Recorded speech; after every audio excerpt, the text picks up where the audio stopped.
Hello ladies and gentlemen, and welcome again to the second episode of the Lazen Plays Star Trek Online. Today we are going to be finishing up the starting zone and maybe getting a look at some of the other things like the ship customization tools and possibly getting started on the first quest. I'm not sure. We'll see how much time this takes. Let's see. So first, I'm going to show you something I didn't show in the last video that I probably should have. The talent tree in this game, or the skill up tree as it is here. This is where you essentially put in your talents, which changes your efficiency with specific abilities and such. Honestly, when I first played this, it was extremely intimidating to me. They use a lot of terms that I didn't really understand what meant in the game. And having played it for quite a while now, I can tell you, if you do play Star Trek Online, don't let this intimidate you. You can rebuild this tree every time you are rewarded a new ship, so every 10 levels. And let's see, I'm just going to do something simple. Tactical team leader, since I'm a tactical officer, and Starship Command sounds pretty good as well. Starship Attack Vectors, let's go with that for now. The other thing is you can actually train your officers in their abilities as well. You have their ground abilities and their ship abilities here. And these abilities can also be changed later on. You can purchase new ones at the star bases. As well as earn the ability to teach some. Let's see.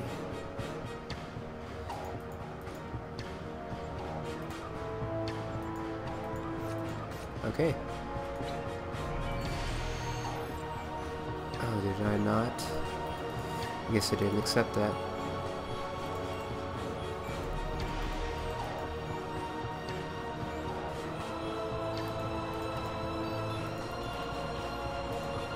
There we go.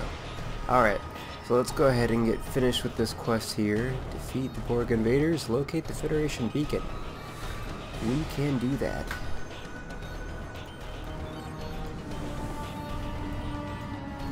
There's a Borg cube up there. Let's go ahead and engage full impulse to travel faster. Full impulse drains energy from all your systems to boost your speed. oh, somebody else got it. Be careful flying into a combat situation. Tell you one thing, you do not want to be near a Borg cube when it explodes. It will destroy your ship. You can adjust energy allocation to your systems by using the power level. Let's see. Try using the attack preset to increase your damage. Not having the best luck finding a nearby target.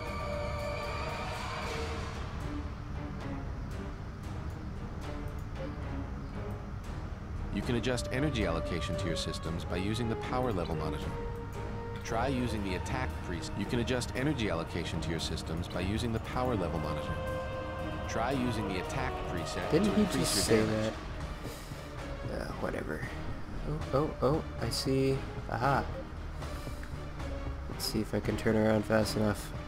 Wish I had emergency maneuvers. I have not learned that ability yet. Okay. Let's go ahead for it. High yield torpedo spread and fired.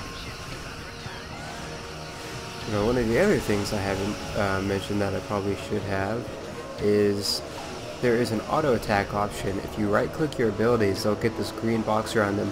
They will begin auto firing, so you don't actually have to worry about those abilities. It's pretty nice.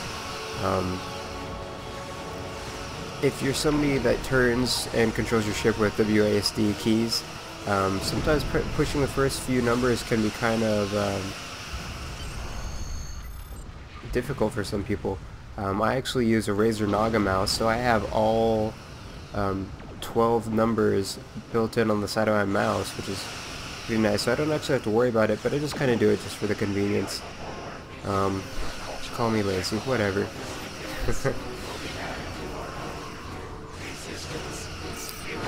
know, these board cubes are actually really small. I haven't noticed that before, but my endgame ship that I have on my main character is about probably 10 times this ship's size, my ship that I have here, and that the board cubes that I fight are probably about, well, 4 times as large as this one.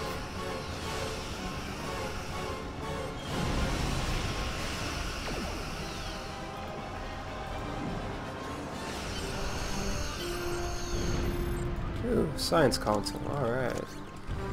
Let's see. Oh yes, I'm in combat.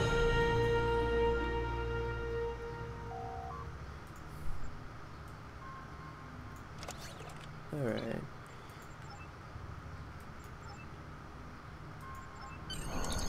Okay, yeah, and You can find more information about your immediate area on your map.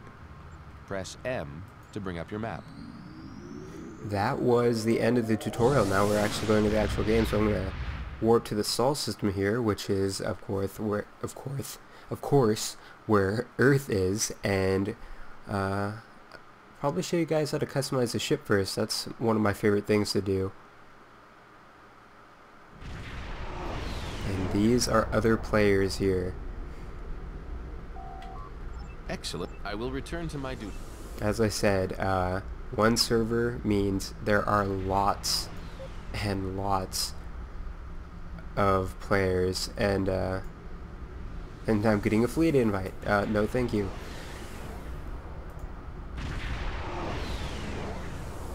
Okay. Now, some people might think, oh, well, that seems like too many players. That might get kind of annoying. Don't worry. You open up the map, you can actually click Change Instance, and generally there will be other options that you can go to with less populated areas.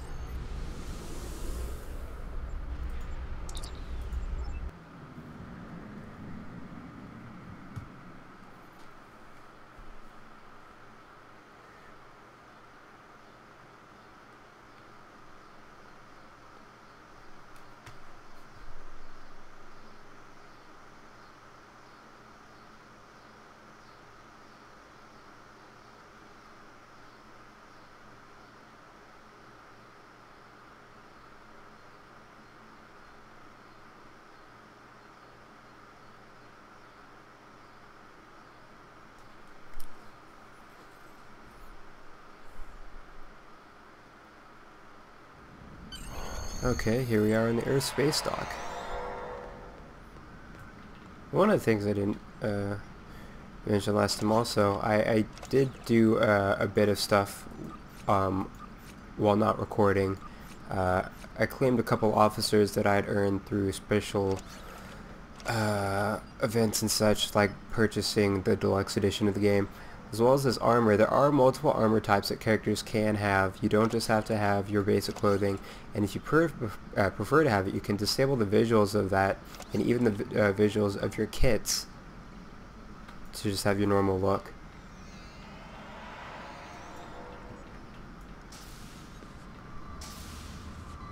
Oh, bit of lag there, okay. So let's go ahead, I'm going to go to a less populated.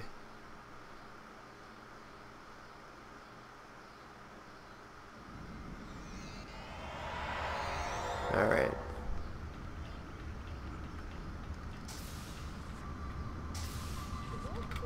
Let's see if I could find the shipyard. Go speak to the Admiral as per my quest requires.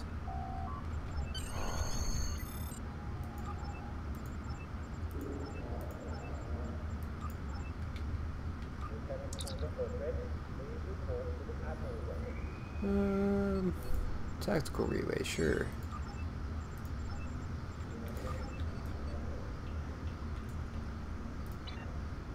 So here I'm basically picking up quests and such. The starting quests, they kind of teach you a little bit about the starting zone, which is good.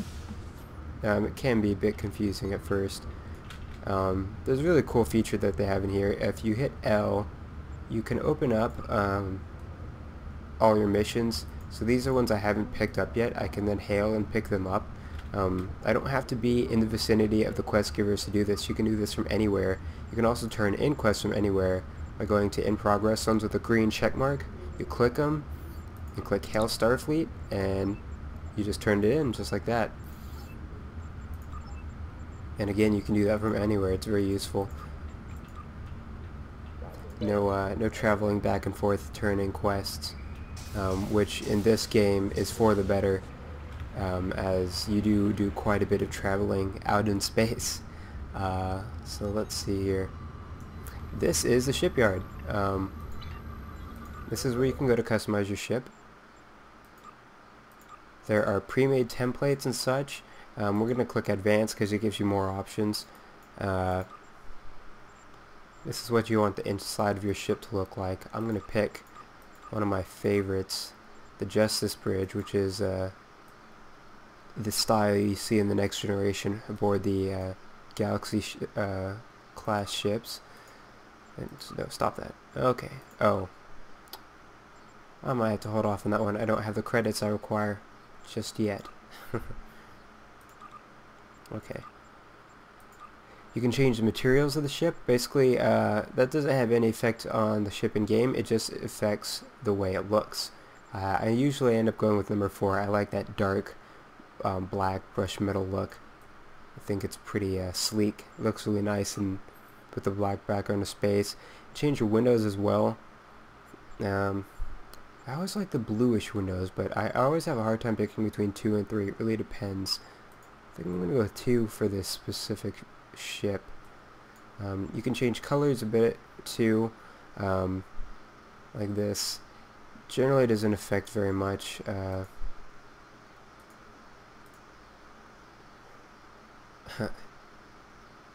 I usually just end up going with black. I don't like colored starships. It's just weird to me. Let's see. Saucer types. What do I want? Do I want to go something that looks mean? Something that looks nice?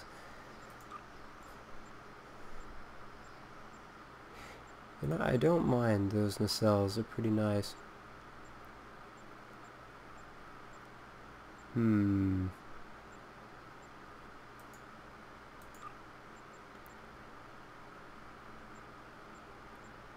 Well, that's rather goofy looking.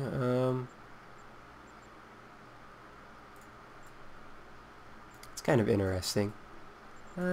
Sure, I'll go with that. It's different than anything I've done before. You can change the patterns, and this will also change the colors that you've chosen too. Oh, I like that. Leo. I rarely go with the same one on all. I don't really know